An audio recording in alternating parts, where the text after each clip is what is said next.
আইন সবার জন্য সমান, তবে এই বাক্যের উপর আস্থা দিন দিন কমছে হাসান মজুমদারের। হাসান মজুমদার রাজধানীর পুরানা পল্টনের একটি আবাসিক হোটেলের ম্যানেজার। সাইডে না একটা টেবিলে বসে আমার বলতেছে, আপনার কাছে তো টাকা আছে, আমাদের এখানে যেভাবে হোক আমার কমপক্ষে 3 লাখ টাকা দিতে হবে। টাকা না দিলে কি হবে? মামলা হবে। কি মামলা হবে? জাল টাকার মামলা হবে। আমার জাল টাকা পাইছেন না, পাই না, আমরা সিস্টেম করতে পারি। এভাবেই বর্ণনা দিচ্ছিলেন 2016 সালে কিছু অসৎ পুলিশ সদস্য কিভাবে তাকে গ্রেফতার করে দেয় সাজানো মামলা, যাতে বিনা অপরাধে 5 মাসেরও বেশি সময় জেল খাটেন হাসান মজুমদার। ওয়ালটন ফ্রিজ কিনে অনেকের মতো আপনিও হয়ে যেতে পারেন মিলেনিয়াল। সেরা পণ্যের সেরা অফার। তো ওনারা তো আরামে চাকরি করতেছে, তাহলে ওনারা কি ওনার আইনের ঊর্ধ্বে?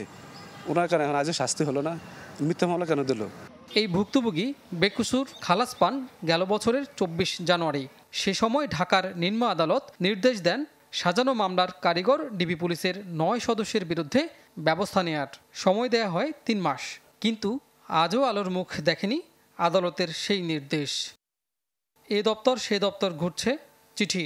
জড়িত পুলিশ সদস্যরা বলছেন তারা উচ্চ আদালতে একটি রিট পিটিশন দাখিল করেছেন, যা যাচাই করেছে চ্যানেল 24। উচ্চ আদালতের ওয়েবসাইট বলছে রিটটি নিয়ে আদালত রায় বা নির্দেশ দেননি এখনও। এরপরও রিটের দোহাই দিয়ে ঝুলছে নিম্ন আদালতের নির্দেশ। আমাদের এখান থেকে তাদের বিরুদ্ধে ব্যবস্থা গ্রহণ করার জন্য ডিএমপি কে বলা হয়েছে।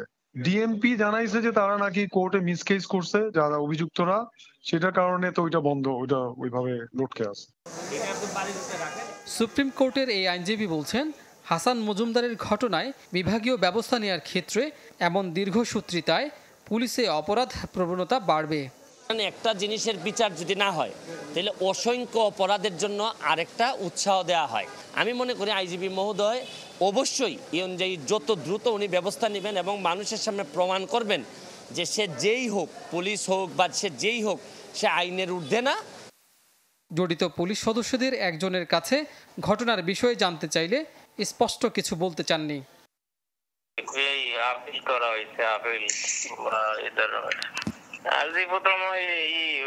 রায়ের বিরুদ্ধে এই ধরনের।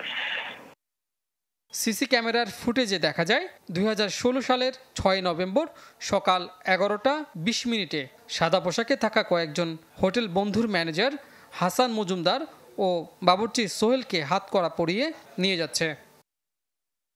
কাজী ফয়সাল, চ্যানেল 24, ঢাকা।